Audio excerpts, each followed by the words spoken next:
Looks like we're seeing a bit of a pivot coming in from Fnatic Onic, because now they're going to be pairing up this Minotaur as well.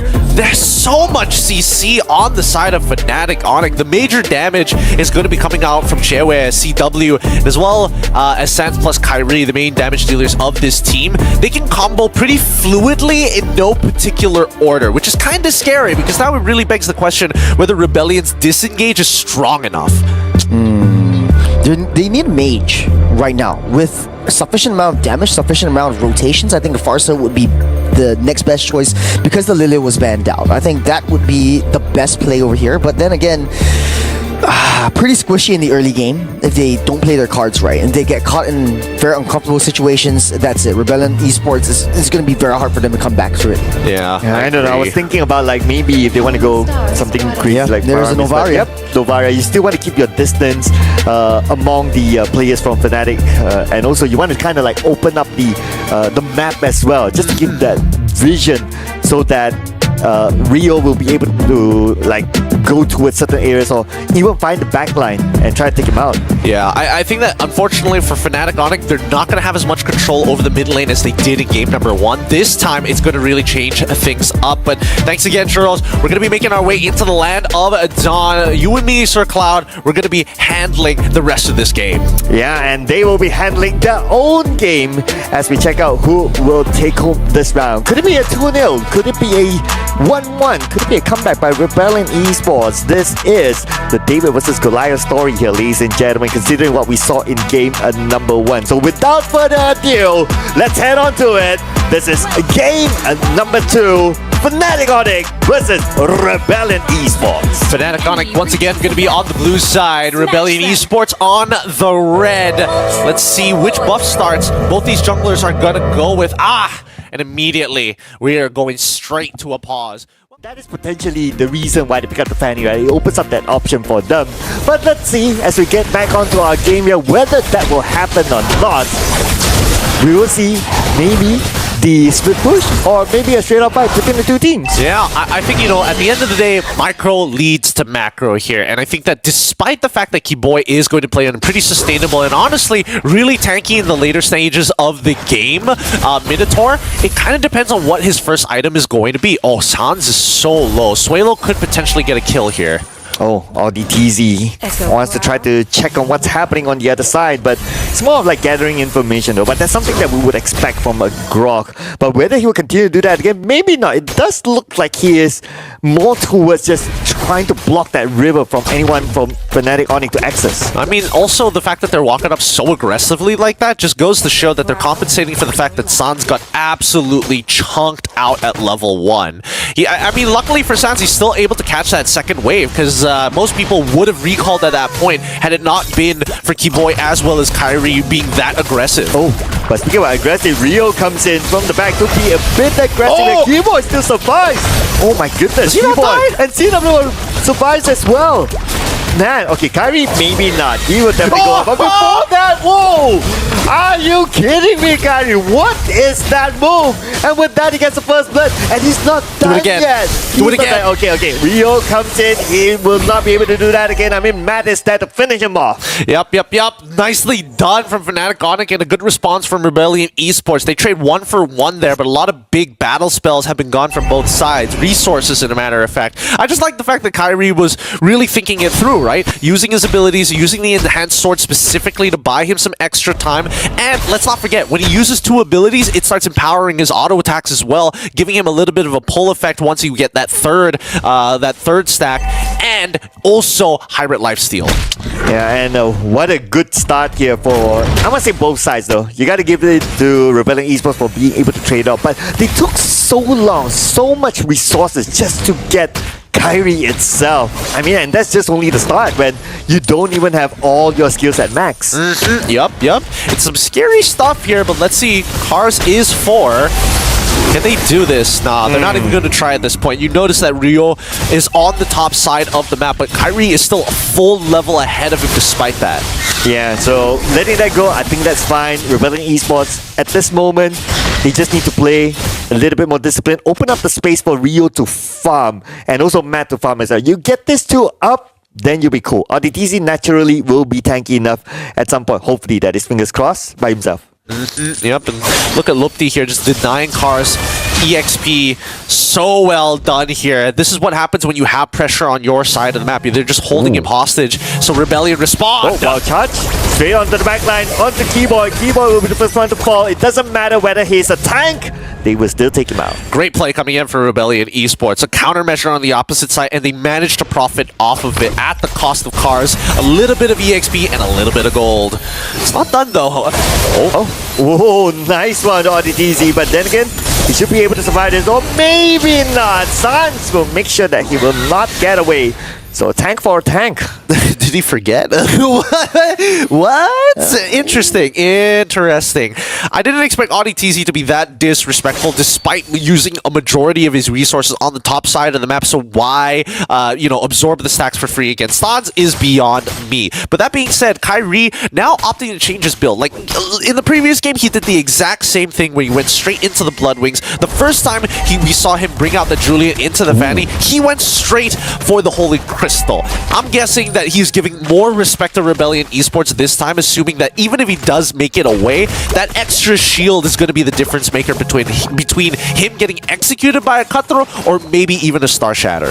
Yeah, but speak about respect, right? So up on top, at least, they're not giving CW that much respect. We can see a lot of attempts this time to try to take him out. But speaking about taking someone out, Cars might be the next target, but he flickers away to safety, and he's absolutely fine. Cars is like, I'm taken. I don't need any dates right now. I'd like to keep my space. Thank you very much. But there is Rio dying off again. Sans, really good play there as well. Able to pull him back. Without that energy, and especially losing on that purple buff, he is not going to be able to do anything about this turtle. Yeah, got a little bit in too deep there, and the moment they saw that, okay, they caught Rio, he's out, okay, it's free turtle for Fnatic Onic. I mean, no one else is going to be able to challenge it, and Rio, he cannot afford to just die off just like that. Yep, he can't, and especially since they don't have much of a snowball. Oh, once again, getting sucked backwards by Jushin. But at this point of time, Sans, he's starting to get to a point where he's really, really annoying to deal with, right? He's been scaling pretty consistently, and even AudiTZ has to show him respect. Yeah, now AudiTZ, we can see he is pretty much pushed back towards his own side of the jungle, own side of the river. And if we look at what Fnatic Onic is doing right now, where is Lupi? Lupi is already on the other side, on Rebellion Esports side of the jungle. And if they're able to steal away this purple buff and able to take out Open, hang that thought for a second, because at the back line, we can see initiation happening where Kyrie gets the first kill onto Cars, and they're looking for a second one to AudiTZ, but AudiTZ is still A-OK underneath the turret. Disciplined gameplay by Fnatic Onic, but this is what they're trying to do. Take over the jungle. They open up the jungle by taking out the turret, and that's it.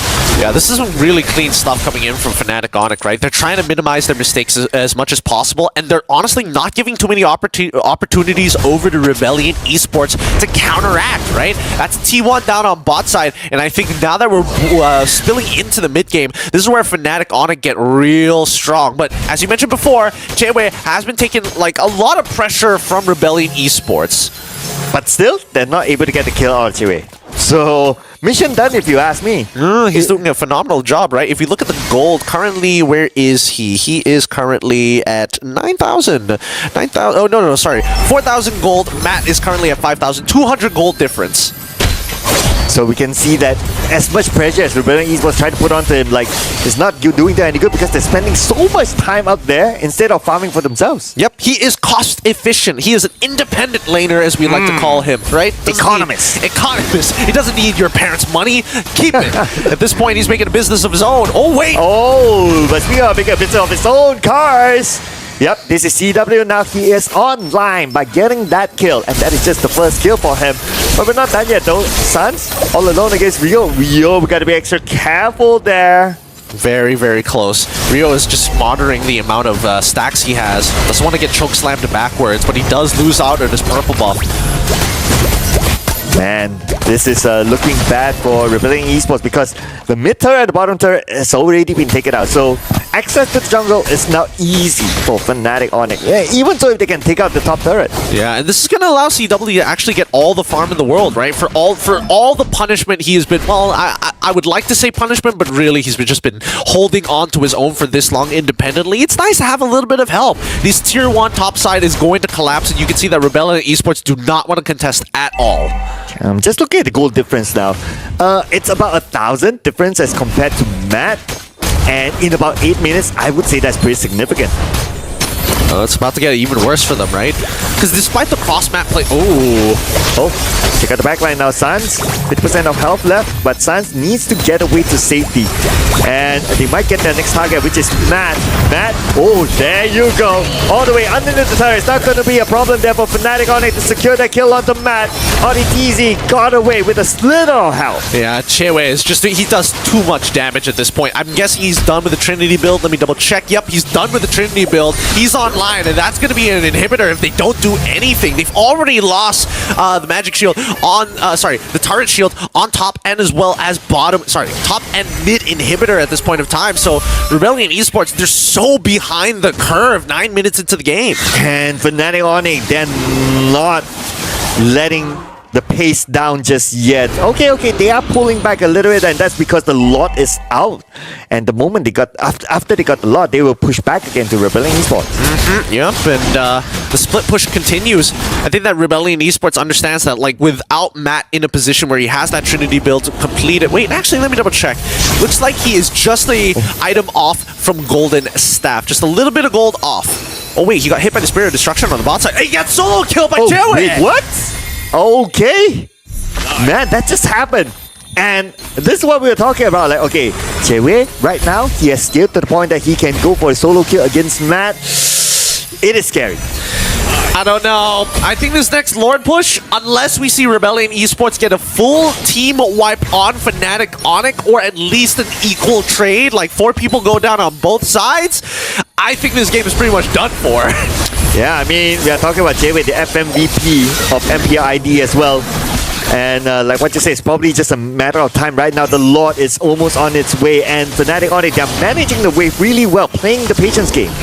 Yeah, they're waiting for somebody to overextend here, but Sans is on the other side. I think they need Sans continuously on each side just to make sure that if they can punish anybody and zone them out, they don't have much to do, because Suelo is their only high ground defense. Here we go. He has arrived though. So first, the Infiniter will go down, but then again at the back line, looks like they have a trade between each other. Lumpy will go down together with Rio, but Sarge will get a mega kill. Chewe coming in with a killing spree, and definitely this is game time here for Fnatic Onic. This game ends at 10 minutes and 50 seconds. Oh, that's a fast one. I thought that initiation might have been a blunder, as Lumpy misses the onwards after landing an important Earth Shatter. Thank goodness the rest of Fnatic Onic was able to compensate for that. Great stuff coming in from Chewe. Churros, come back on the broadcast here. What do you think about this game? That last team fight, just want to build on your point. There was a 4-man wild charge. Very good stuff. It was just purifies. Yep. Chewe got out of there, just hitting from that backside, hit the SOD, and then just went for it. That was just immaculate play, or immaculate counterplay coming in from Fnatic Onic. And I was so interested to see how Fnatic Onic was able to utilize this juice in, because it was so interesting how they picked up that juice in, and then Keyboy went with the Minotaur. If you notice in the early game, Minotaur was always babysitting Chewe. Or Keyboy was always babysitting Chewe. In the previous game, when he was using Cho, he was opening up the map. In this game, who do you think is opening up the map? I'm guessing it's going to be Jushin? It's Juicin. It's Juicin. Juicin is being played as a tank mage opener thing, because you got the Lancer, you got that range, you got the annoyance. It's a battle of who is more annoying. Yes, Novaria has like really underrated early game damage, but like once Sans hit his level 4, he's got the escape mechanism, he's got the Clock of Destiny, you've got so much defense that, man, it's just big brain plays coming in. I've never thought like how to play Juicin was being played as like sort of like a semi-tank. Yeah, and I mean, this opens up the doors for our MVP from Fnatic Onic. It's going to be Chewe, CW. The man was absorbing a lot of pressure on the top side of the map. Luckily, thwarted a couple of times, but it seemed other times he just backed away, played safe, and then has still a 70% kill participation despite everything that happened. It was a beautiful build. He skipped skipped his boots, just got the steel plate leggings. He's got the pre-item for the rose gold,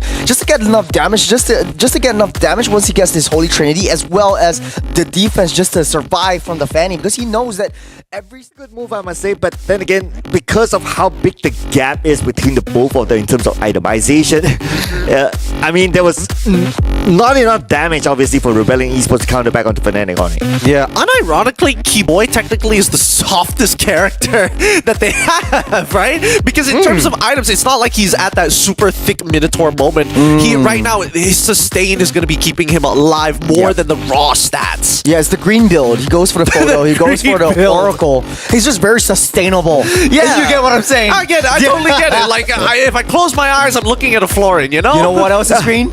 Monster Energy. I just want to throw a little bit of ad-libs in there, but yeah. Okay, take a look at itemizations right here. Take a look at Juicin alone was the Clock of Destiny into the Feather. So it's basically, you can't take her down. It's difficult to take her down. Yeah. Even though like Fanny was having a tough time, you can swing by, but Sans is just gonna prance out of there with the ult. I don't know. I think that Rio was taking the most amount of punishment, right? He never got any of his purple buffs after his second one. And then I'm looking at his items, right? He barely got anything built. He doesn't have a complete Hunter Strike or Blade of Heptases. He only just has the components. With a Fury Hammer, he does finish the Malefic Roar, but at the end of the day, it's not like you can really abuse the armor penetration, the percent armor penetration, because most people aren't even necessarily building it. Yeah. And if we kind of look over at the stats, right? Okay. What I noticed is that damage taken, there wasn't really much for the side of a Fnatic Onic. It just shows also that how much kiting that they have done throughout the game as well. Like, okay, they're able to poke and they're able to come back as well. Yeah. Well, I mean, overall, this has been quite the game coming in from Fnatic Onic, but let's have an interview with our winners. We're going to be throwing it over to Kolios. Kolios, what does Fnatic Onic have to say?